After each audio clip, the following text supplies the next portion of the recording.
بسم الله الحمد لله والصلاة والسلام على رسول الله. نكمل باب المسابقة. تفضل يا شيخ. تفضل. اسم شيخ المستأجر إذا كان منقولا وكان النقل في نهاية الأجرة بسبب المستأجر. إيه. والنقل سيارة إلى مكان معين. إيه نعم. فمن يلزمه ردها إذا كان هذا بفعل المستأجر؟ أي أحسنت. هو هذه المسألة الأخيرة اللي قال لا يلزم ردها. المقصود إذا كانت متعارفا على أنها تستعمل في هذه المنطقة أو ينقل هذا، لكن إن كان العرف أو النظام مثلا أو شرط من الشروط المؤجر أنه لا يحق لك مثلا تستخدم هذه السيارة خارج هذه المنطقة، هذا موجود في عقود إيجار السيارات، فيلزم الوفاء به والعرف يحدد ذلك. تفضل شيخ. نعم. لا ما يعتبر باطل، لا. يعني له غرض صحيح، غرض صحيح، سواء كان يعني في قربها في المنطقة التي هو فيها أو كونها هذه المنطقة مختلفة في جوها وطقسها وكذا، وربما تؤثر على يعني الموتور أو غيره. تفضل شيخ. باب المسابقة، وهي جائزة في السفن والمزاريق والطيور وغيرها وعلى الأقدام وبكل الحيوانات. المسابقة هنا هي المجاراة بين حيوان وغيره، لكن الفقهاء يسمونه أحيانا باب السبق ويفتحون الباب. السبق هو الجعل، هو الجائزة الذي يعطى الفائز. أيوة.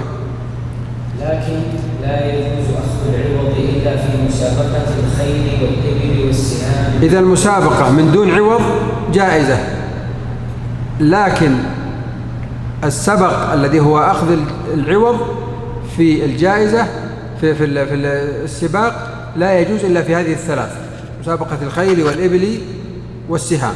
وذكر شروطا 5، أولها تأييد المركوبين الرضاميين بالرؤية. يعني التقسيمات المفيدة في هذا الجانب أن يقال هناك مسابقات مباحة وهي كل ما سبق من دون عوض، يعني في الأعمال المباحة. مسابقات محرمة وهي التي ورد الشرع بتحريمها، مثل صراع الديكة ومثل لعب ببعض الألعاب المحرمة ونحوها. والقسم الثالث الذي هو المسابقات المشروعة، وهي ما ذكرها النبي صلى الله عليه وسلم في الثلاث هذه، وهي أيضا يعني أجراها بعض الفقهاء كذلك بما يكون فيه نصرة للإسلام، مثل العلم ونحوه والقرآن ونحو ذلك. ثم ذكر 5 شروط. فضل يا شيخ. أحدها تأييد المركوبين الرضاميين بالرؤية. واضح. نعم. الثاني اتحاد المركوبين أو القوسين بالنوع. الثالث تحديد المسافة لما جرت به العادة. الرابع علم العوض وإباحته. الخامس الخروج عن شبه الاحتمال بأن يكون العوض من واحد، فإن أخرجا معا لم يجوز إلا بمحلل لا يخرج شيئا. يعني لا يجوز في هذه الصورة، يعني الأمر الجائز هو أن يخرج أحدهما أو يخرج شخص أجنبي غير المتسابقين أو بيت المال أو الحاكم يخرج الجائزة، فإذا أخرجاه معا لم يجوز. لكن هذا الصورة التحليل التي ذكرها هي رواية في المذهب، والرواية الأخرى أنه لا يشترط المحلل، وهو يعني أن يدخل ثالثا أو يدخل معهم، إما يعني لا يخرج شيئا أو أن يكون الثالث هذا غير متسابق. ذكر شروط المحلل، ذكر تقريبا 3 شروط، وزاد بعض الفقهاء قالوا ألا يخرج شيئا اللي هو المحلل هذا، وأن يكون واحدا لا أكثر، وأن يكافئ مركوبه مركوب المتسابقين الآخرين. ذلك ذكرها بقوله، تفضل يا شيخ، ذكرها بقوله يكافئ ولا يجوز أكثر واحد، هذا الشرط. أيوة، ولا يجوز أكثر من واحد يكافئ مركوبه مركوبيهما. هذا الثاني. أو رميهما فإن سبق معا أحرز سقيهما. يعني اللي سبق هذين الاثنين أخرجا، فكل واحد يحرز ما أخرج، لأنه لم يسبق منهما أحد، والمحلل هذا لا شيء له لأنه ما سبق ولا فاز على أحدهما.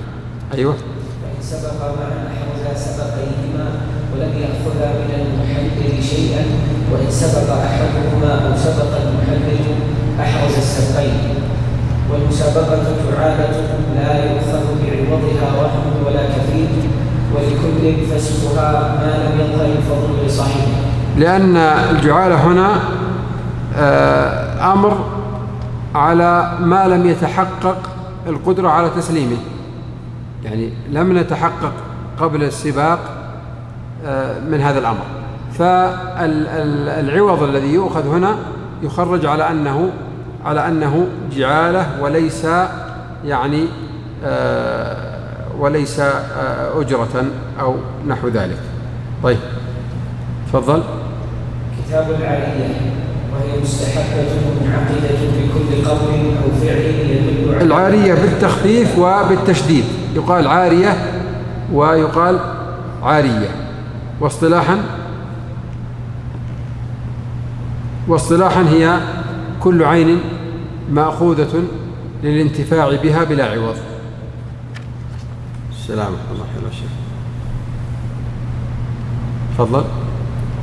بشروط 3: كون العين منتفعا بها مع بقائها. طيب، هذا الشرط الأول، تبقى العين بعد الانتفاع منها. الشرط الثاني: وكون النفع مباحا. طيب، وكون المعير أهلا. هذا الشرط الثالث، أن يكون المعير أهلا للتبرع. وقلنا أهل للتبرع قدر زائد على مسألة مجرد أن يكون حرا جائز التصرف. نعم. أيوة. وللمعير الرجوع في عاريته أي وقت شاء. كذلك يشترط أن يكون المستعير أهلا للتبرع له. أيوة. ما لم يضر بالمستعير، فمن أعار سفينة لحمل أو أرضا لدفن أو زرع لم يرجع حتى ترسى السفينة ويبلى الميت ويحصد الزرع، ولا أجرة منذ رجع إلا في الزرع. طيب. فصل: والمستعير في استيفاء النفع كالمستأجر، إلا أنه لا يعير ولا يؤجر إلا بإذن المالك. وإذا قبض المستعير العارية فهي مرهونة عليه بمثل مثله وقيمة متقوم. يعني من الفروق الفقهية بين الإعارة والإجارة أنه لا يؤجر المستعير إلا بإذن المالك، أما المستأجر فله أن يؤجر ولو بغير إذنه. وكذلك لا يشترط في الإعارة بيان نوع الانتفاع. أنت تستخدم هذه العين المعارة في ماذا؟ لا يشترط. أما في الأجرة فإنه يشترط. ومن الفروق كذلك أن في الإعارة لا يشترط بيان المدة، يعني أنتفع بها حتى يعني أستغني عنها ثم أعيدها إليك. أما في الإجارة فلا بد من تحديد المدة ونحو ذلك من الفروق التي ذكرها الشيخ الكعيمي وغيره. تفضل. وقيمة متقوم يوم الثلاثين فرق أو لا، لكن لا ضمان في 4 مسائل إلا بالتفريط. أيوة. إما إذا كانت العارية وقفا ككتب علم وسلاح يعني المسألة الأولى إذا كانت العارية وقفا، ويشترط في عدم ضمان الوقف أن يكون وقفا عاما، يعني على غير معين، ليس على فلان أو فلان، لا، قال على المسلمين إجمالا. والمسألة الثانية أيوة أو بليت نعم إذا عارها المستأجر فلا ضمان على المستعير من المستأجر إذا تلفت من غير تفريط. والثالثة أو بليت بما أعيرت له أو أركب دابته، يعني باستعمال بالمعروف. هي بليت هذه العين المعارة فيما أعيرت له، أيوة، أو أركب دابته مخضعا لله تعالى فتلفت تحته، يعني أركب شخص آخر هذه الدابة وجده منقطع بالطريق ولا يريد بذلك الأجرة وإنما يريد بذلك الأجر، فلا يضمن إن تلفت تحته. طيب، ومن استعار ليرهن فالمرتهن أمين ويضمن المستعين، لأن قلنا هناك في شروط الرهن أن يكون مالكا أو مأذونا له فيه. أيوة. ومن سلم لشريكه الدابة ولم يستعملها أو استعملها في مقابلة علفها بإذن شريكه وتلفت بلا تفريط لم يضمن. هذا انتفاع بالمعروف. أيوة. كتاب الغصب، وهو الاستيلاء عنفا على حق غير عدوان، ويلزم الغاصب رد ما غصب بنمائه ولو غرم على رده أضعاف قيمته، وإن سمر بالمسامير بابا قلعها وردها، وإن زرع الأرض، يعني يجب عليه إذا كان سمر في الأبواب بعض المسامير ونحوها يجب عليه أن يقلعها ويرد هذه. أيوة. وإن زرع الأرض فليس لردها بعد حصده إلا الأجرة، وقبل الحصد يخير بين تركه بأجرته أو تملكه بنفقته. الغاصب زرع الأرض فليس لرب الأرض الأصلي المالك الأصلي إلا الأجرة، يعني هو ردها بعد الحصد. وإذا كان قبل الحصد قال يخير بين تركه بأجرته أو تملكه بنفقته. وهي مثل البذل وعوض لواحقه، وإن غرس أو بنى في الأرض ألزم بقطع غرسه وبنائه حتى ولو كان أحد الشريكين وفعله بغير إذن شريكه، يعني حتى لو كان الغاصب أحد الشريكين لكنه فعل هذا الأمر ولم يأذن له شريكه بفعل ذلك. فصل.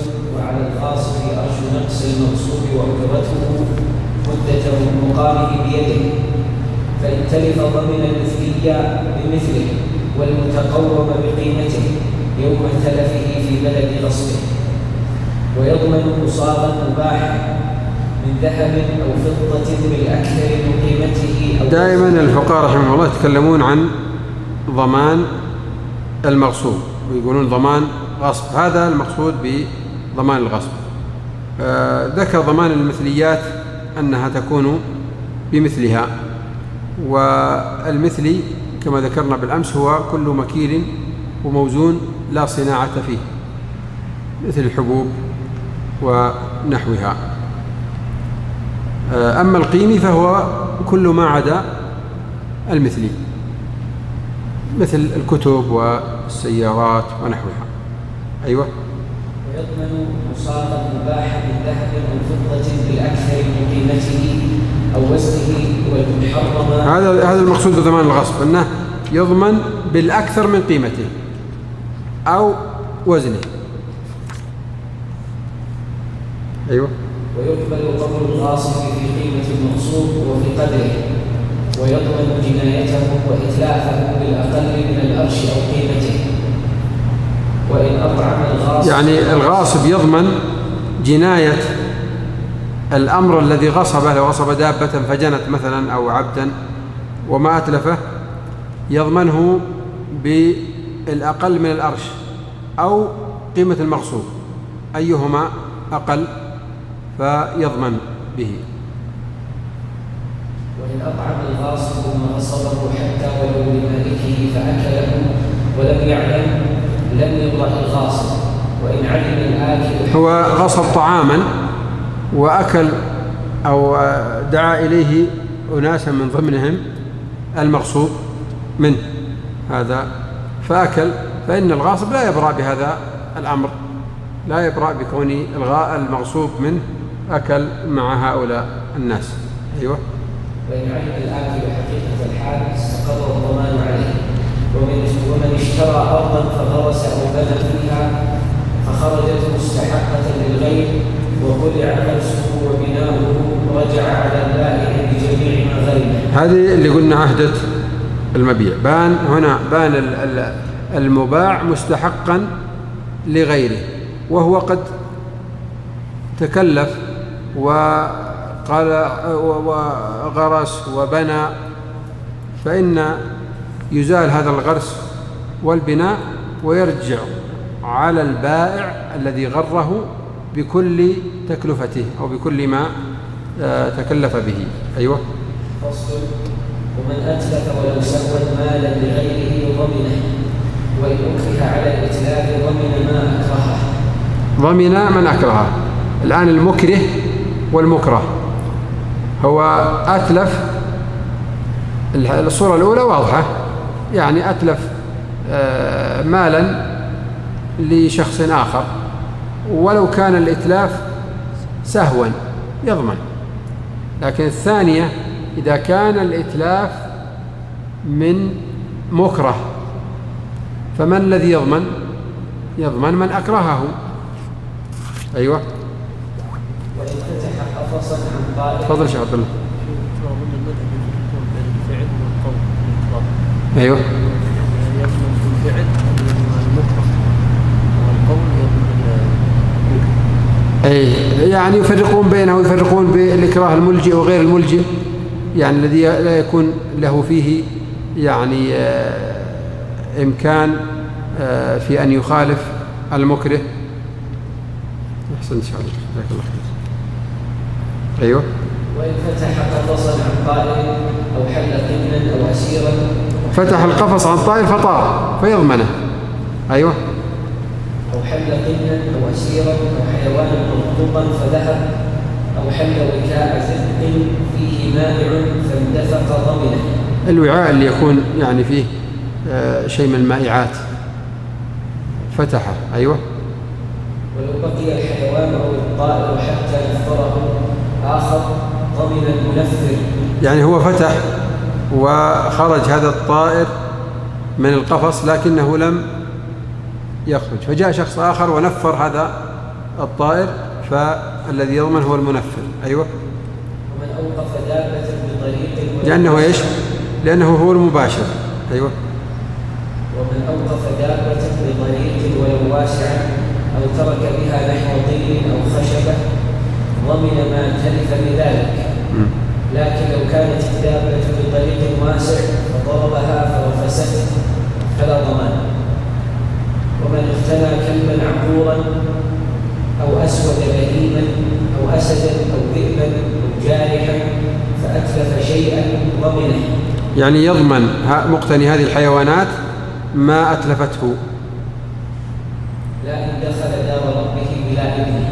يعني إذا دخل شخص دار رجل آخر وكان عنده شيء من هذه الحيوانات المفترسة، فإنه واعتدى عليه هذا المفترس، فإنه لا يضمن لأنه تعدى بدخوله إلى بيت غيره. ومن أنجج نارا في ملكه فتعدت إلى ملك غيره بتفريطه ضمن، لا إن طلعت ريح. الريح طلعت ونقلت النار إلى ملك غيره، هذا يختلف عن كونه أجج النار وانتشرت النار انتشارا عاديا فأحرقت ملك جاره، فيضمن في الأولى ولا يضمن في الثانية. أيوة. ومن اضطجع في مسجد أو في طريق أو وضع حجرا بطين في طريق ليطأ عليه الناس لم يضمن.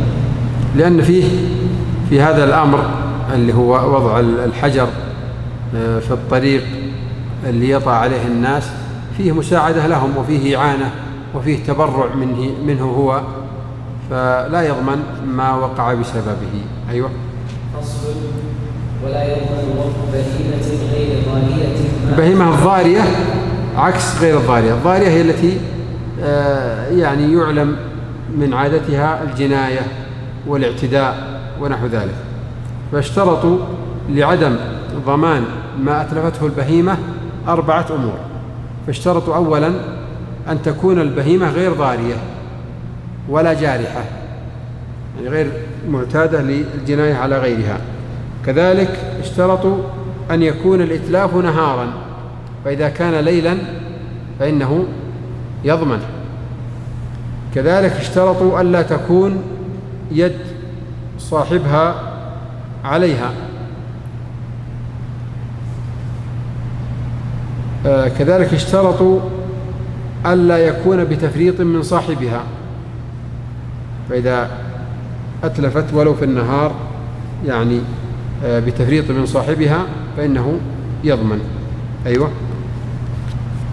ما أتلفته نهارا من الأموال والأبدان ويضمن راكب وسائق وقائد وقادر على التصرف. السائق يسوق الدابة من الخلف، والقائد يقودها من الأمام.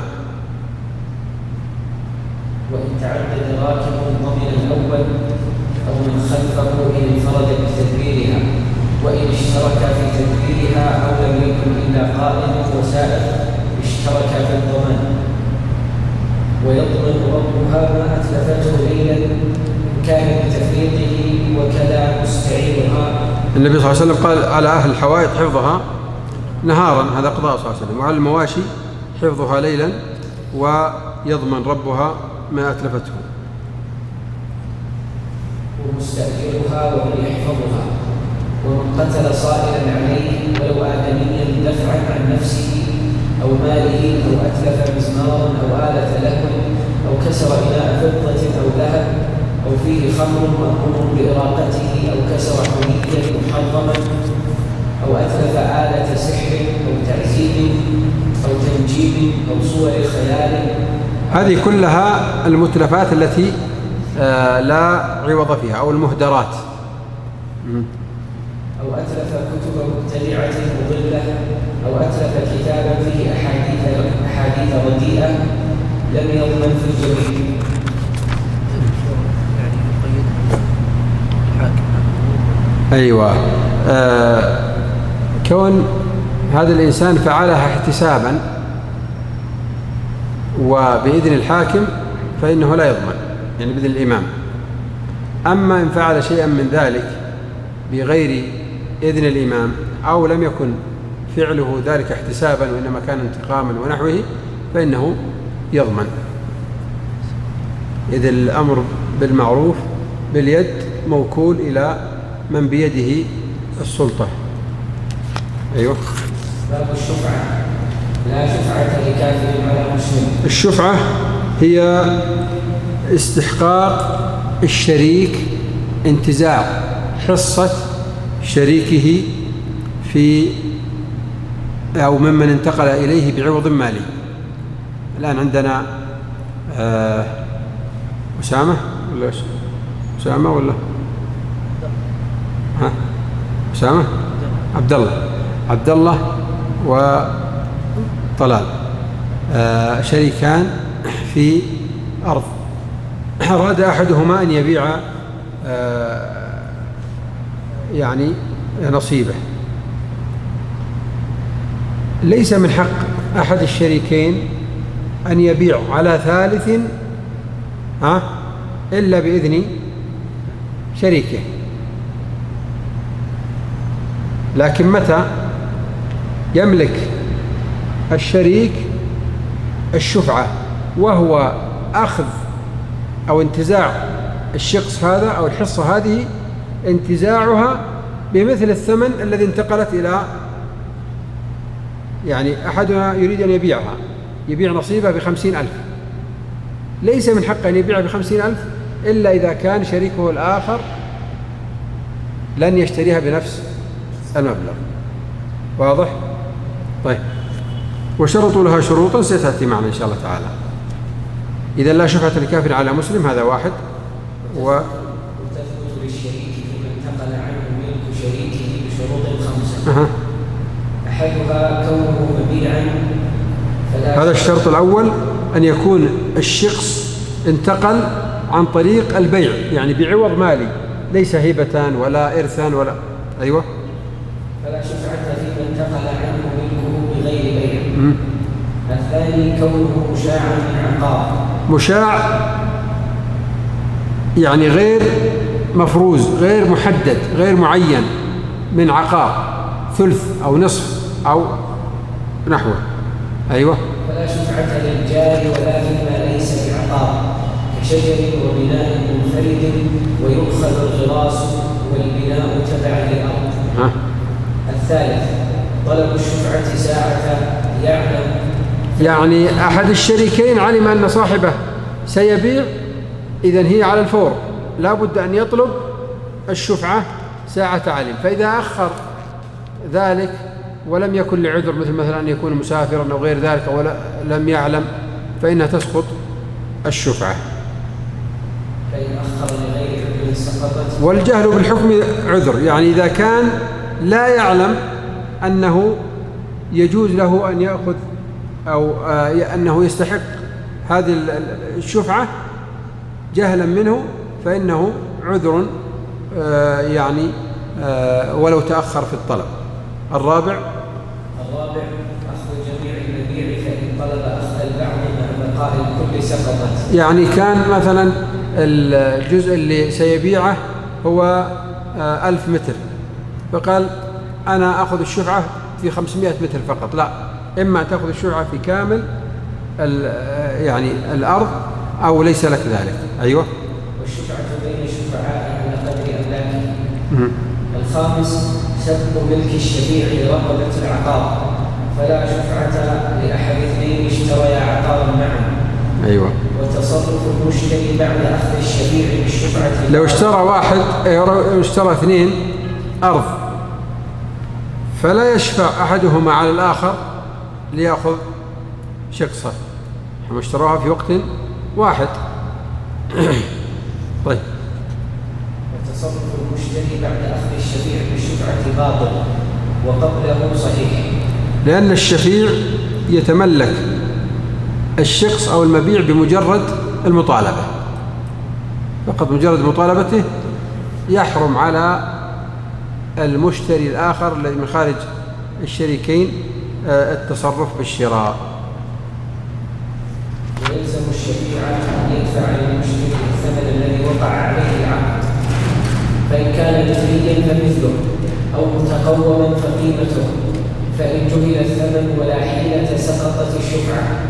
إذا جهل كم هو الثمن ولم يستطع المشتري أو البائع إخفاء الثمن ليسقط الشفعة، فإن الشفعة مثل ما قال الشيخ تسقط حينئذ.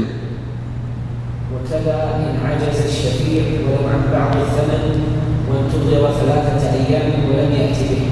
الشفيع هذا اللي طلب الشفعة عجز أن يجمع المبلغ المطلوب، نمهل 3 أيام ولم يأتي به، تسقط الشفعة. طيب. وديعة، تفضل. باب الوديعة. يشترط لصحتها كونها من جائز التصرف لمثله، فلو أودع ماله لصغير أو مجنون أو سفيه فأتلفه فلا ضمان. الوديعة هي مال مدفوع إلى من يحفظه بلا عوض. ذكر لشروطها، أي لصحتها عفوا، شروطا عدة. قال كونها من جائز التصرف. تفضل. وإن أودعه أحدهم صار ضامنا ولم يبرأ إلا برده لوليه، ويلزم المودع حفظ الوديعة في حرز مثلها بنفسه. الحرز هو المكان الذي يخفى فيه المال أو نحوه، وهو يختلف باختلاف الأحوال والأزمنة والأمكنة والأموال ونحوها. أو بمن يقوم مقامه كزوجته وعبده. وإن دفعها لعذر إلى أجنبي لم يضمن. وإن نهاه مالكها عن إخراجها من الحرز فأخرجها لطريان شيء الغالب منه الهلاك لم يضمن. هو صاحبها قال لا تجعلها لا تخرجها عن مكانها الفلاني، لكن المودع عنده خشي عليها فأخرجها لأنه طرأ ما يجعل هذا المكان الذي أوصى به أو يعني حدده له المودع يعني يلحقه بذلك تلف، فلا شيء عليه، لا يضمن، لأنه إنما قصد المبالغة في حفظها. أيوة.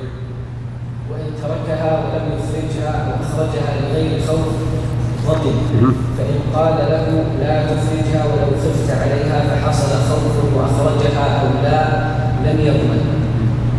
وإن ألقاها عند وجوب ناهب ونحوه إخفاء لها لم يضمن. وإن لم يعرف البهيمة حتى ماتت ضمنها إذا لم يعلفها، لأن لها حرمة، البهائم لها حرمة، فينبغي أن يعطيها علفا وماء ونحو ذلك. سنحاول يا شيخ علي وفقك الله أن نستعجل فيما بقي. فصل.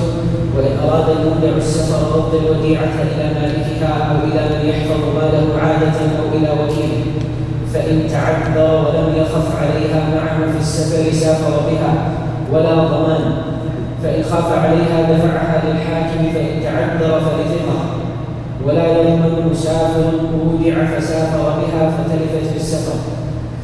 وإن تعدى المودع في الوديعة بأن ركبها لا لسقيها أو لبسها لا لخوف من عف أو أخرج الدراهم. المودع في الصورة الأولى، المودع في الصورة الأولى دابة وركبها لا يريد سقيها وإنما ركبها لذلك.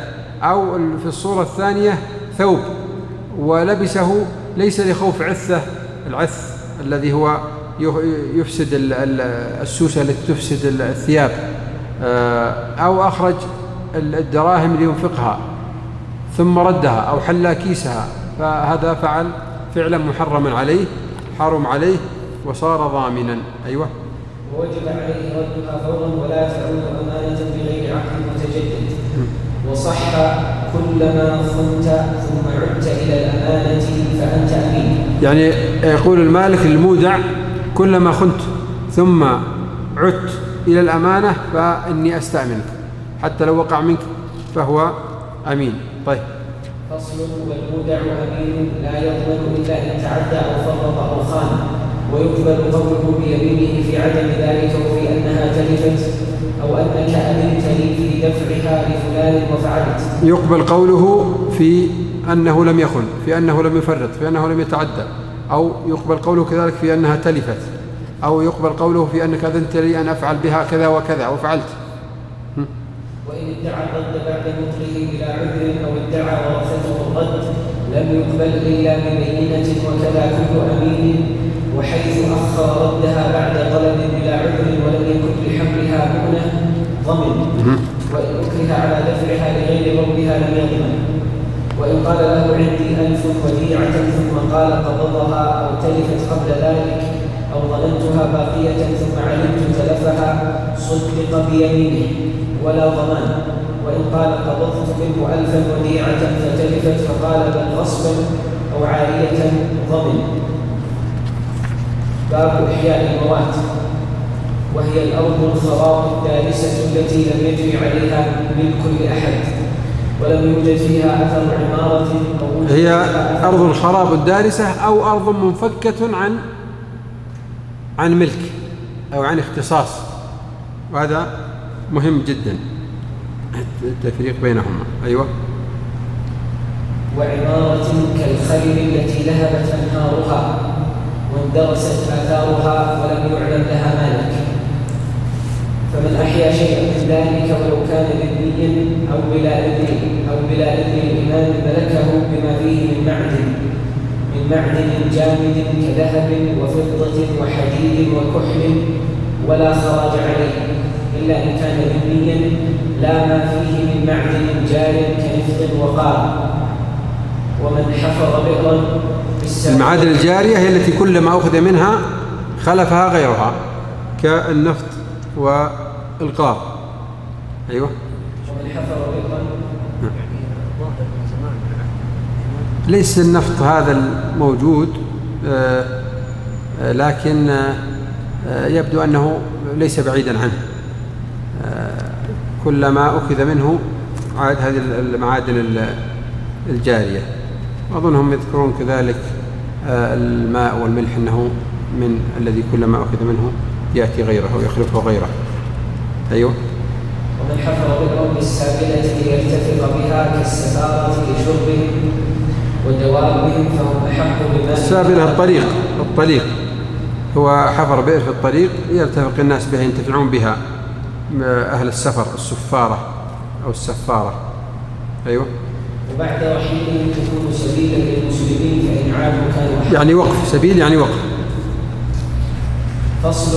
ويحصل إحياء الأرض الموات إما بحائط منيع أو إجراء ماء لا تزرع إلا به أو غرس شجر أو حفر بئر فيها، فإن تحجر مواتا بأن أدار حوله أحجارا أو حفر بئرا لم يصل ماؤها أو سقى شجرا مباحا كزيتون ونحوه. يفرقون بين التحجير وبين الإحياء.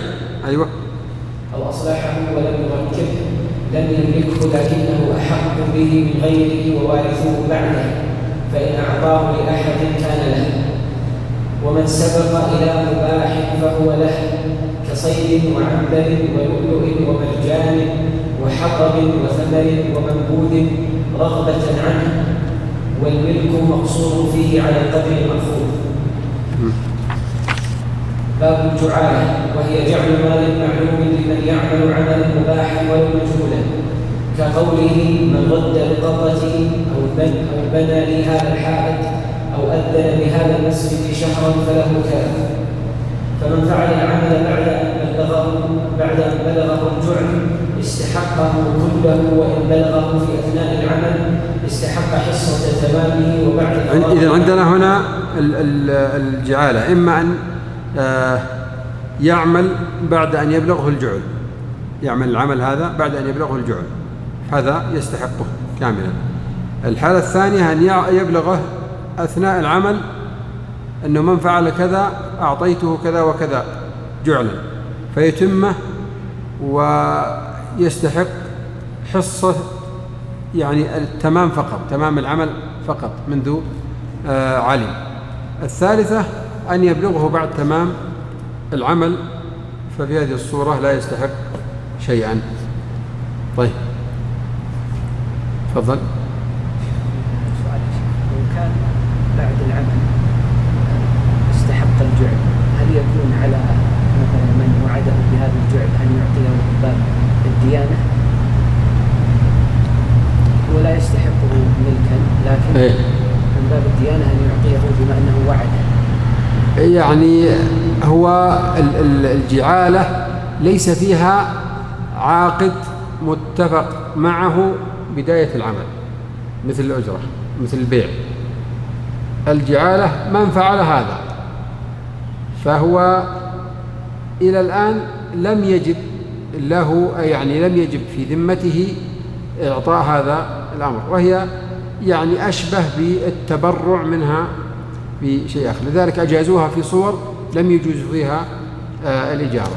لكن لا أعلم هل يعني يكون على الأقل واجبا في حقه، أو هل يتأكد في حقه أن يعطي الجعل، الله أعلم. لم يجعل واضح، ما ابتدأ بإيضاح الجعل إلا بعد انتهاء العمل.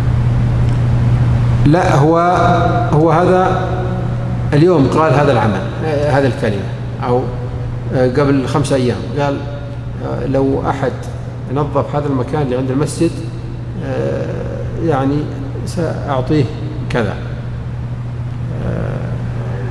وجاء شخص ما يعلم بهذا العمل ويعني بهذا الجعل ونظف هذا الأمر، فالشيخ يقول هل يلزم هذا الشخص اللي يعني قال هذا الأمر، هل يلزمه أن يعطي الجعل للشخص الذي لم يعلم أصلا، يعني من باب ديانة؟ تفضل. فسخ الجاعل قبل تمام العمل لزمه أجرة المثل، وإن فسخ العامل فلا شيء له. ومن عمل لغيره عملا بإذنه. تذكرون هذه وين مرت بنا مسألة شبيهة في المساقاة هناك قريبة من هذا. أيوة. ومن عمل لغيره عملا بإذنه من غير تقدير أجرة وجعالة فله أجرة المثل، وبغير إذنه فلا شيء له إلا في مسألتين: إحداهما أن يخلص متاع غيره من مهلكة فله أجرة مثله، الثانية أن يرد رقيقا آبقا لسيده فله ما قدره الشارع، وهو دينار أو 12 درهما في بعض النصوص. أيوة. باب اللقطة، وهي 3 أقسام. أحدها اللقطة مال أو مختص ضل عن ربه. طيب ليش قلنا مال أو مختص؟ مال عرفنا يعني شاة أو نقودا أو مختص. الكلب هل هو مال؟ الكلب هل هو مال؟ لا، ليس مالا، لكن لو وجده شخص وعاده، نعم مختص، وعاده إلى صاحبه. أيوة. أحدهما ما لا تتبعه همة أساد الناس كسوق ورغيف ونحوهما، فهذا يملك بالالتقاط ولا يلزمه تعريفه، لكن إن وجد ربه دفعه له إن كان باقيا، وإلا لم يلزمه شيء. ومن ترك دابته ترك إياس بمهلكة. إذن هذا ما يجوز التقاطه ويملك إن لم يعلم صاحبه. طيب. أو فلاة لانقطاعها أو لعجزه عن علفها ملكها آخذها، وكذا يلقى في البحر خوفا من الغرق. الثاني الطوال التي تمتنع من صغار السباع كالإبل والبقر والخيل والبغال والحمير والضباع، فيحرم التقاطها وتؤمن كالغصب، ولا يزول الضمان إلا بدفعها للإمام أو نائبه أو بردها إلى مكانها بإذنه. ومن كتم شيئا منها فتلف لزمه قيمته مرتين، وإن تبع شيء منها دوابه فطرد مرتين، لحديث أبي هريرة رضي الله عنه في الضالة المكتومة غرامتها مثلها ومثلها معها، أو كما قال صلى الله عليه وسلم. وإن تبع شيء منها دوابه فطرده أو دخل داره فأخرجه لم يضمنه حيث لم يأخذه. الثالث كالذهب والفضة، يعني مما يجوز التقاطه ولا يملك بالالتقاط. أيوة، لكن يملك بالتعريف. الثالث كالذهب والفضة والمتاع وما لا يمتنع من صغار السباع كالغنم والفسلان والعجاجيل والأوز والدجاج، فهذه يجوز التقاطها لمن وثق من نفسه الأمانة والقدرة على تعريفها، والأفضل مع ذلك تركها، فإن أخذها ثم ردها إلى موضعها ضمن. فصل. وهذا القسم الأخير 3 أنواع: أحدها ما التقطه من حيوان فيلزمه خير 3 أمور: أكله بقيمته، أو بيعه وحفظ ثمنه، أو حفظه وينفق عليه من ماله، وله الرجوع بما أنفق إن نواه، فإن استوت 3 خير. الثاني ما يخشى فساده فيلزمه فعل الأصلح من بيعه أو أكله بقيمته أو تجفيف ما يجفف، فإن استوت 3 خير. الثالث باقي الأموال ويلزمه التعريف في الجميع فورا نهارا أول كل يوم مدة أسبوع، ثم عادة مدة حول، وتعريفها بأن ينادي عليها في الأسواق وأبواب المساجد من ضاع منه شيء أو نفقة. أبواب المساجد يعني ليست داخل المساجد. أيوة. وأجرة المنادي على المنتقد، فإن عرفها حولا ولم تعرف دخلت في ملكه قهرا عليه. يعني المنادي من الصور المعاصرة، المنادي لو سوى إعلان أو صمم إعلان أو كذا فإنها على الملتقط. أيوة. شيخ داخل المساجد عشان الحديث. نعم. نعم. أيوة. فيتصرف فيها بما شاء بشرط ضمانها. فصل. ويحرم تصرفه فيها حتى يعرف وعاءها ووكاءها، وهو ما شد به الوعاء، وعفاصها وهو صفة الشد، ويعرف قدرها وجنسها وصفتها، ومتى وصفها طالبها يوم من الدهر لزم دفعها إليه بنمائها المتصل. وأما المنفصل بعد حول التعريف فبواجبها، وإن تلفت أو نقصت في حول التعريف ولم يفرد لم يضمن، وبعد الحول يضمن مطلقا. وإن أدركها ربها بعد الحول مبيعة أو موهوبة لم يكن له إلا البدل. ومن وجد في حيوان نقدا أو ضرة فلقطة لواجبه يلزمه تعريفه. ومن استيقظ فوجد في ثوبه مالا لا يدري من صره من صره فهو له ولا يبرأ من أخذ من مال شيئا إلا بتسليمه له بعد انتباهه. باب اللقيط وهو طفل. هذه من المسائل يعني الطريفة رحمه الله المتقدمين. أيوة. باب اللقيط وهو طفل يوجد لا يعرف نسبه ولا يذكره والتقاطه والإنفاق عليه فرض كفاية، والإنفاق عليه فرض كفاية ويحكم لأنه إن تركوه جميعا يأثمون بموته أو نحو ذلك. أيوة. ويحكم بإسلامه وحريته وينفق عليه مما معه إن كان، فإن لم يكن فمن بيت المال، فإن تعذر افترض عليه الحاكم، فإن تعذر فعلى من علم بحاله، والأحق بحضانته واجبا إن كان حرا مكلفا رشيدا أمينا عدلا ولو ظاهرا.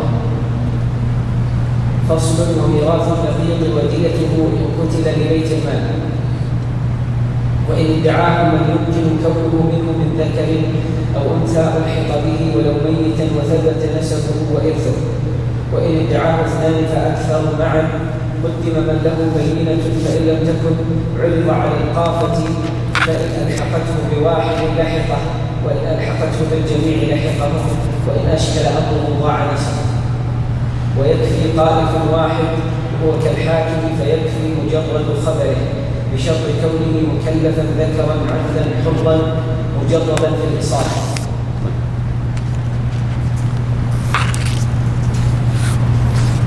كتاب الوقف يحصل بأحد أمرين بالفعل مع دليل يدل عليه كأن يبني الوقف اصطلاحا هو تحبيس الأصل وتسبيل الثمرة. تحبيس الأصل يعني حبسه الأصل عن البيع وعن الشراء وعن الهبة وعن الإرث، وتسبيل الثمرة يعني ضد التحبيس وهو الإتاحة. طيب.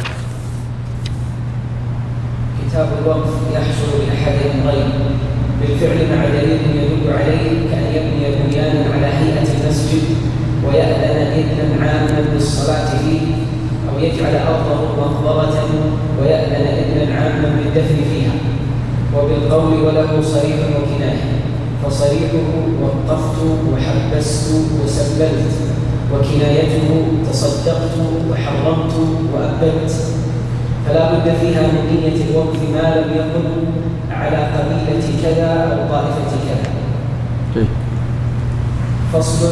وشروط الوقف 7.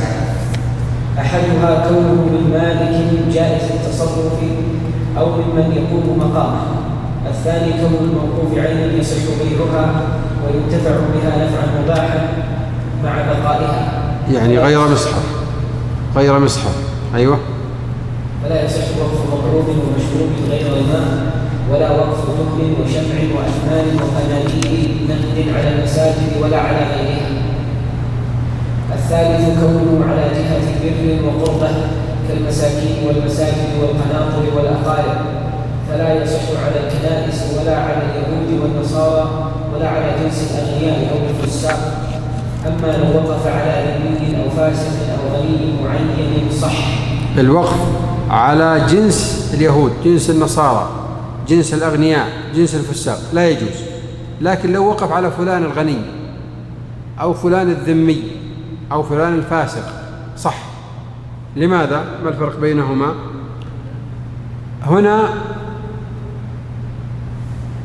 وقف عليهم لأجل معنى، لأجل دين مثلا، لأجل سبا، لأجل فقر، لأجل صلة. أحيانا الوقف على الغني يكون بسبب أن بينهما صلة، بينهما يعني رحم بينهما، فيجوز الوقف عليه. الحالة الثانية ما وقف على الذمي لأنه ذمي، ما وقف على الفاسق لأنه فاسق، أو على الغني لأنه غني، لكن الحالة الأولى جعلها سببا في الاستحقاق، جعل جنس النصارى، جنس اليهود، جنس الأغنياء، جنس الفساق هو سبب الاستحقاق. أيوة. الرابع كونه على معين غير نفسه يصح أن يملك فلا يصح الوقف على مجهول. يعني الوقف إما أن يكون جهة، يعني معين وقف على جهة مثل مساجد أو مسجد فلان أو نحوه، أو على شخص ويكون هذا الشخص غير الواقف، الوقف على النفس المذهب على عدم صحته. أيوة. فلا يصح الوقف على مجهول كرجل ومسجد أو على أحد هذين ولا على نفسه. وهناك قول آخر أو رواية أخرى في المذهب بصحة الوقف على النفس، وهذه يعني ينبغي لمن ولي شيئا من ذلك أن يرى الأنسب. فإذا كان رأى هذا الواقف يعني قد انخلع من ماله كله وجعله وقفا، فلا بأس أن يجعل بعض هذا الوقف على نفسه، أو يعني يجيز له ذلك حملا بهذه الرواية. الخامس كون الوقف منجزا، لا يصح الوقف إلا منجزا، لا يصح معلقا على الموت، فتكون حينئذ وصية. أيوة. فلا يصح تعليمه إلا بموته فيلزم من حين الوقف إن خرج من الثلث. السادس ألا يشرط فيه ما ينافيه كقوله وقفت كذا على أن أبيعه أو أهبه متى شئت أو بشرط خياره. وش هذا؟ وش تعرضنا لهذا وين؟ في الشروط في أيوة، شرط مخالف لمقتضى العقد. أبيعك هذه السيارة بشرط أن لا تأخذها، مقتضى عقد البيع انتقال، كذلك مقتضى عقد الوقف أن لا يبيع، فاشتراطه هذا مخالف لمقتضى العقد. تفضل. أو بشرط أن يحوله من جهة إلى جهة. السابع أن يقفه على التأبيد، فلا يصح وقفه شهرا أو إلى سنة ونحو. هذا الوقف المؤقت يعني رواية عند بعض المالكية وكذا نصرها شيخ الإسلام رحمه الله صحته. أيوة. ولا يشترط تعيين الجهة، فلو قال وقفت كذا وسكت صح، وكان لورثته من النسب على قدر إثره. فصل. ويلزم الوقف بمجرده ويملكه الموقوف عليه، فينظر فيه هو أو وليه ما لم يشرط الواقف ناظرا ويتعين صرفه إلى الجهة التي وقف عليها في الحال. إذن الوقف يلزم بمجرد الوقف، ويملكه الموقوف عليهم بذلك. طيب. ما لم يستثني الواقف منفعته أو غلته له أو لولده أو لصديقه مدة حياته أو مدة معلومة فيعمل بذلك. وحيث انقطعت الجهة والواقف حي رجع إليه وقفا. ومن وقف على الفقراء فافتقر تناول منه، ولا يصح عتق الرقيق. الواقف كان غنيا وقف على الفقراء فافتقر، فهو داخل في، بل هو أولى من ينفق عليه من هذا الوقف. أيوة. ولا يصح عتق الرقيق الموقوف بحال، لكن لو وطئ الأمة الموقوفة عليه حرم، فإن حملت صارت أم ولد. طيب. ويرجع في مصرف الوقف، هذا شرط الواقف. أيوة. ويرجع في مصرف الوقف إلى شرط الواقف، فإن عمل بالعادة الجارية، فإن لم يكن فبالعرف، فإن لم يكن فبالتساوي بين المستحقين. ويرجع إلى شرطه في الترتيب بين البطون أو الاشتراك وفي إيجاد الوقف. يعني وقفت على أولادي ثم أولادهم، فالوقف يكون عند أولاده، فإذا مات أحد أولاده يعود الوقف على بقية أولاده ولا ينتقل إلى أولاد الميت ونحو ذلك. يعني يرجع إلى شرطه أو الاشتراك. أيوة. أو الاشتراك وفي إيجاد الوقف أو عدمه، وفي قدر مدة الإيجار فلا يزال على ما قدر. ونص الواقف كنص الشارع، يجب العمل بجميع ما شرطه ما لم يفضي إلى الإخلال بالمقصود، فيعمل به فيما إذا شرط ألا ينزل في الوقف فاسق ولا شهير ولا ذو جهل. وإن خصص مقبرة أو مدرسة أو إمامتها بأهل مذهب أو بلد أو قبيلة تخصصت لن يصلي بها، ولا إن شرط عدم استحقاق من ارتكب طريق الصلاح. إيه هذا شرط باطل. أيوة. فصل ويرجع تفضل شيخ. إلى النار. إذا انتهى الشرط في شرط الوقف. أيوة. يعني انتهى المصحف الوقف يعني منقطع الآخر يعني مثلا وقف على مثل وقف العنود، هذا وقف على القرب في المساجد، انتهى هذا الأمر، فينظر في ما هو من جنس هذا العمل، يعني إحضار الماء مثلا المساجد أو غيرها. فإن كان الوقف يعني كبيرا ولم يعد هناك حاجة لمثل هذا الأمر مثل سرج الطريق أو غيرها، فينظر فيما هو يعني أكثر حاجة أو أكثر نفعا، سواء كان أجرها للميت أو نفعها للأحياء، فينظر فيه إما الناظر أو الحاكم أو القاضي أو نحو ذلك، ويرجع بشرطه. فصل ويرجع في شرطه إلى الناظر. الناظر هو من يقوم على الوقف وما يتعلق بمصالحه من موارده ومن مصروفاته. ويشترط في الناظر 5 أشياء: الإسلام والتكليف والكفاية بالتصرف والخبرة به والقوة عليه، فإن كان ضعيفا ضم إليه قوي أمين. ولا تشترط الذكورة ولا العدالة حيث كان بالجعل الواقف له، فإن كان من غيره فلا بد من العدالة. يعني كان من الحاكم فلا بد أن يبحث الحاكم عن عدل، عن ناظر عدل. وإن كان الواقف هو الذي عين هذا الناظر فننظر إلى من إذا ما اشترطه الواقف، ويعني نقيم هذا الناظر أيا كان حاله. أيوة. فإن لم يشرط الواقف ناظرا فالنظر للموقوف عليه مطلقا حيث كان محصورا، وإلا فللحاكم. ولا نظر لحاكم مع ناظر خاص، لكن له أن يعتذر عليه إن فعل ما لا يسوء. ووظيفة الناظر حفظ الوقف وعمارته وإيجاره وزرعه والمخاصمة فيه وتحصيل ضيعه والاجتهاد في تنميته وصرف الضيع في جهاته من عمارة وإصلاح وإعطاء المستحقين. وإن أجره بأنقص صح وضمن النقص، وله الأكل بالمعروف ولو لم يكن محتاجا، وله التقدير في وظائفه.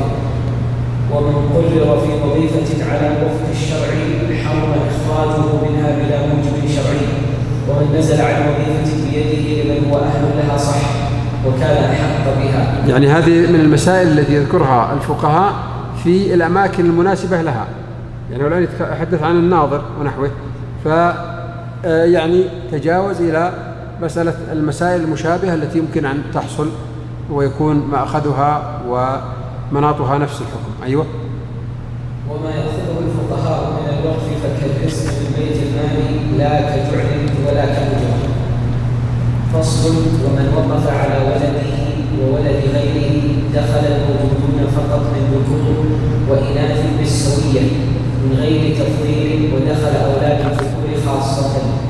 وإن قال على ولدي دخل أولاده الموجودون ومن يولد لهن الحادثون، وعلى ولدي ومن يولد لي دخل الموجودون والحادثون تبعا. ومن وقف على عقبه أو نسله أو ولد ولده أو ذريته دخل الذكور والإناث لا أولاد الإناث إلا بقليل. ومن وقف على بنيه أو بني فلان فللذكور خاصة. ويكره هنا أن يفضل بعض أولاده على بعض لغير سبب، والسنة ألا يزاد ذكر على أنثى، فإن كان لبعضهم عيال أو به حاجة أو عاجز عن التكسب أو خص المشتغلين بالعلم أو خص الدين والصلاح فلا بأس. فصل والوقف عقد لازم لا يوصف بإقالة ولا غيرها، ولا يوهب ولا يوهب ولا يورث ولا يباع إلا أن تتعطل منافعه بخراب أو غيره ولم يوجد ما يعمر به، فيباع ويصرف ثمنه في مثله أو بعض مثله، وبمجرد شراء البدل يصير وقفا. وكذا حكم المسجد لو ضاق على أهله أو خربت محلته أو استقر موضعه، ويجوز نقل آلته وحجارته يعني الخشب ونحوه. أيوه. ويجوز نقل آلته وحجارته لمسجد آخر احتاج إليها، وذلك أولى من بيعه. ويجوز نقل منارة المسجد وجعلها في حائطه لتحصينه، ومن وقف على ثغر فاختل صرف في ثغر مثله، وعلى قياسه مسجد ورباط ونحوهما. ويحرم حفر البئر وغرس الشجر في المساجد، ولعل هذا حيث لم يكن فيه مصلحة. طيب، ودنا يا شيخ علي تكون أسرع فيما بقي، نمر على الهبة والوصية. باب الهبة وهي التبرع بالمال وفي حال سيكون مجرد جرد يا إخوان معذرة، لأن الوقت بقي معنا 10 دقائق تقريبا. باب الهبة وهي التبرع بالمال في حال الحياة، وهي مستحبة منعقدة بكل قول أو فعل يدل عليها، وشروطها 8: كونها من جائز التصرف، وكونه مختارا غير آزم، وكون الموهوب يصح بيعه، وكون الموهوب له يصح تملكه، وكونه يقبل منه ووهب له بقول، وكونه يقبل ما وهب له بقول أو فعل يدل عليه قبل تشابههما بما يقطع البيع عرفا، وكون الهبة منجزة، وكونها غير مؤقتة لكن لو وقتت بعمر أحدهما لزمت، ولغى التوقيت، وكونها بغير عوض، فإن كانت بعوض معلوم فبيع وبعوض مجهول فباطلة. ومن أهدى ليهدى له أكثر فلا بأس، ويكره رد الهدية وإن قلت، بل السنة أن يكافئ أو يدعو وإن علم أنه أهدي أحياء وجب الرد. فصل. وتملك الهبة بالعقد، وتلزم بالقبض بشرط أن يكون القبض بإذن الواحد، فقبض ما هو بكيل أو وزن أو درع بذلك، وقبض الصقرة وما ينقل بالنقل، وقبض ما يتناول بالتناول، وقبض غير ذلك بالتخدير. ويقبض لصغير ومجنون وليهما، ويصح أن يهب شيئا ويستثني نفعه مدة معلومة، وأن يهب حاملا ويستثني حملها. وإن وهبه وشرط الرجوع متى شاء لزمت ولغى الشرط. وإن وهب دينه لمدينه أو أمرأه منه أو تركه له صح ولزم بمجرده ولو قبل حلوله. وتصح البراءة ولو مجهولا، ولا تصح هبة الدين لغير من هو عليه إلا إن كان ضامنا. فصل. ولكل واحد أن يرجع في هبته قبل إقباضها مع الكراهة، ولا يصح الرجوع إلا بالقول، وبعد إقباضها يحرم. ولا يصح ما لم يكن أبا فله أن يرجع بشروط 4: ألا يسقط حقه من الرجوع، وألا تزيد زيادة متصلة، وأن تكون باقية في ملكه، وألا يضمنها. وللأب الحر أن يتملك من مال ولده ما شاء بشروط 5: ألا يضره، وألا يكون في مرض موت أحدهما، وألا يعطيه لولد آخر، وأن يكون التملك بالقبض مع القبض أو النية، وأن يكون ما يتملكه عين موجودة، فلا يصح أن يتملك ما في ذمته من دين ولده، ولا أن يبرئ نفسه. وليس لولده أن يطالبه بما في ذمته من الدين، بل إذا مات أخذه من تركته برأس المال. فصل. ويباح للإنسان أن يقسم ماله بين ورثته في حال حياته، ويعطي من حدث حصته وجوبا، ويجب عليه التسوية بينهم على قدر إرثهم. فإن زوج أحدهم أو خصصه بلا إذن البقية حرم عليه ولزمه أن يعطيهم حتى يستووا. فإن مات قبل التسوية بينهم وليس التخصيص بمرض موته المخيف ثبت للآخر، وإن كان بمرض موته لم يثبت له شيء زائد عنهم إلا بإجازتهم ما لم يكن وقفا، فيصح بالثلث كالأجنبي. فصل. والمرض غير المخوف كالصداع ووجع الضرس تبرع صاحبه نافذ في جميع ماله كتبرع الصحيح، حتى ولو صار مخوفا ومات منه بعد ذلك. والمرض المخوف كالبرسام. المرض المخوف ضابطه ما يكثر حصول الموت منه. والمرض المخوف كالبرسام وذات الجنب والرعاف الدائم والقيام المتدارك، وكذلك من بين الصفين وقت الحرب، أو كان بالحجة وقت الهيجان، ووقع الطاعون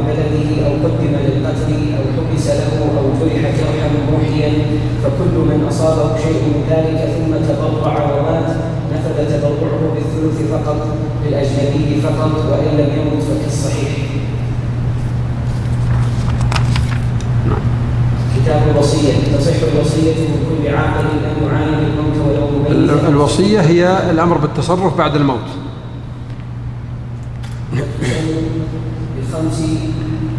بخمس من ترك خيرا وهو المال الكثير عرفا، وتكره لفقير له ورثة، وتباح له إن كانوا أغنياء. لماذا قال بخمس مع أن الجائز كم؟ ثلث. واعلموا أن ما غنمتم من شيء، الصحابة رضي الله عنهم قالوا يعني نرضى ما رضي الله لنفسه. أيوة.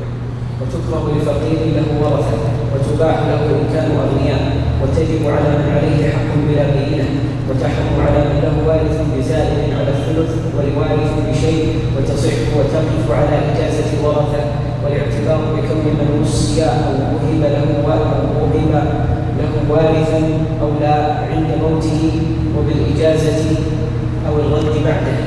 فإن امتنع الموصى له بعد موت الموصي من القبول ومن الرد حكم عليه بالرد وسقط حقه، وإن قبل ثم رد لزمت ولا يصح الرد، وتدخل في ملكه من حين قبوله، فما حدث من نماء منفصل قبل ذلك فللورثة.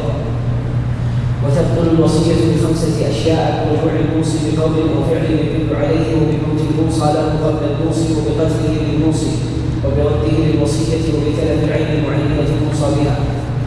باب الموصى له. تصح الوصية بكل من يصح تمليكه ولو مرتدا حربيا أو لا يملك، كحمل وبهيمة ويصرف في علفها، وتصح بالمساجد والمناظر ونحوها ولله ولرسوله، وتصرف في المصالح العامة. وإن وصى بإحراق ثلث ماله صح وصرف في تجميل الكعبة وتنوير المساجد وبدفنه في التراب، صرف في تكفير الموتى وبرميه في الماء، صرف في عمل سبل الجهاد. ولا تصح لكنيسة أو بيت مال. شوف النظر إلى المعنى الإيجابي، حتى لو يعني أوصى بأشياء مثل هذه تصرف في الأشياء التي مقاربة لها لكن يكون فيها نفع. أيوة. ولا تصح لكنيسة أو بيت نار أو كتب التوراة والإنجيل أو ملك أو ميت أو جني، ولا لمبهم كأحد هذين. فلو أوصى بثلث ماله لمن تصح له الوصية ولمن لا تصح كان الكل لمن تصح له، لكن لو أوصى لحي وميت كان للحي نصف فقط. فصل. وإذا أوصى بأهل سكته فلأهل زقاقه حال الوصية، ولجيرانه تناول 40 دارا من كل جانب، والصغير والصبي والغلام واليافع واليتيم من لم يبلغ، والمميز من بلغ 7 والطفل من دون 7 والمراهق من قارب البلوغ والشاب. لماذا يأتي بهذه الألفاظ؟ لأنها تذكر في الوصايا. أيوه. والشاب والفتى من البلوغ إلى 30، والكهل من 30 إلى 50، من 30 إلى 50، والشيخ من 50 إلى 70، ثم بعد ذلك هرم، والأيم والعازم من لا زوج له من رجل وامرأة، والبكر من لم يتزوج، ورجل ثيب وامرأة ثيبة إذا كان قد تزوجا، والثيوبة زوال البكارة ولو من غير زوج، والأرامل النساء اللاتي فرقهن أزواجهن بموت أو حياة، والرفض ما دون 10 من الرجال خاصة. باب الموصى به. تصح الوصية حتى بما لا يصح بيعه، كالآكل والشارب والطير بالهواء والحمل بالبطن واللبن، لأن في جانب الوصايا في جانب التبرعات الأمر متساهل فيه. أيوه. وبالمعدوم كبما تحمل، لأن الشارع يريد تكثيرها. وبالمعدوم كبما تحمل أمته أو شجرته أبدا أو مدة معلومة، فإن حصل شيء فللموصى له إلا حمل الأمة فقيمته يوم وضعه. وتصح بغير مالك ككلب مباح النفع وزيت متنجس، وتصح بالمنفعة منفردة خدمة عبد وأجرة دار ونحوهما. وتصح بالمبهم كثوب ويعطى ما يقع عليه الاسم، فإن اختلف الاسم بالعرف والحقيقة غلبت الحقيقة. فالشاة والبعير والثور اسم للذكر والأنثى من صغير وكبير، اسم للذكر والأنثى من صغير وكبير، والحصان والجمل والحمار والبغل والعبد اسم للذكر خاصة، والحجر والأتان والناقة والبقرة اسم للأنثى، الحجر الأنثى الخيل. أيوة. والفرس والرقيق اسم لهما، والنعجة اسم للأنثى من الضأن، والكبش اسم للذكر الكبير منه، والتيس اسم للذكر الكبير من المعز، والدابة عرفا اسم للذكر والأنثى من الخيل والبغال والحمير. باب الموصى إليه تصح وصية المسلم إلى كل مسلم مكلف رشيد عدل ولو ظاهرا أو أعمى أو امرأة أو رقيقا، لكن لا يقبل إلا بإذن سيده، وتصح من كافر إلى عدل في دينه، ويعتبر وجود هذه الصفات عند الوصية والموت. وللموصى إليه أن يقبل وأن يعزل نفسه متى شاء. وتصح الوصية معلقة كإذا بلغ أو حضر أو رشد أو تاب من فسقه أو إن مات زيد فعمر مكانه. وتصح مؤقتة كزيد وصيه سنة ثم عمر. وليس للوصي أن يوصي إلا إن جعل له ذلك، ولا نظر للحاكم مع الوصي الخاص إن كان كفءا. فصل. ولا تصح الوصية إلا في شيء معلوم يملك الموصي فعله كقضاء الدين وتفريق الوصية ورد الحقوق إلى أهلها والنظر في أمر غير مكلف، لا باستيفاء الدين مع رشد وارثه. أيوه. سؤال سبق الشيخ ذكر أنه يجوز الوصية بالمعدوم. أيوه. في باب الموصى به. نعم. فألا يتعارض ما ذكره الآن مع ذلك؟ في شيء معلوم هناك الموصي فعلا. أيوة، هناك في الموصى به يعني المال الذي يوصى به يصح، لكن هنا في الحديث عن الأمر الذي يوصي به من يقوم به لا بد أن يكون معلوما مقدورا. أيوة، مقدورا عليه. تفضل. ولا تصح الوصية إلا في شيء معلوم يملك الموصي فعله كقضاء الدين وتفريق الوصية ورد الحقوق إلى أهلها، والنظر في أمر غير مكلف لا باستيفاء الدين مع رشد والده. ومن وصي بشيء لم يصل وصيا في غيره، وإن صرف أجنبي الموصى به معين في جهته لم يضمنه. لأن هنا يتحدث كأنه يتحدث عن المهام الذي يقوم بها الوكيل الذي هو الموصى له، أو نعم، ما يأمر به الموصي وصيه. وإذا قال له ضعف ثماني حيث شئت أو أعطه أو تصدق به على من شئت لم يجوز له أخذه ولا دفعه إلى أقارب الوارثين ولا إلى ورثة الموصي. ومن مات ببرية ونحوها ولا حاكم ولا وصية لكل مسلم أخذ تركته وبيع ما يراه ويجهزه منها إن كانت، وإلا جهزه من عنده ولو الرجوع بما غنمه إنه الرجوع. الله أعلم، وصلى الله وسلم على نبينا محمد وآله وصحبه. أسأل الله عز وجل أن يجعل هذا الوقت الذي قضيناه في هذا الباب من أبواب العلم في ميزان حسناتنا جميعا، وأن يكتب لنا ولكم الأجر، وأن يفقهنا في ديننا. وأعتذر إليكم عن يعني استعجالنا في الأبواب الأخيرة، وأوصيكم بكتاب الشيخ الكعيمي حفظه الله فيض الجليل على متن الدليل، ففيه من التفصيل والتسهيل ما يكفي عن حضور مثل هذا المجلس. وفقنا الله وإياكم للعلم النافع والعمل الصالح. صلى الله وسلم على نبينا محمد وآله وصحبه.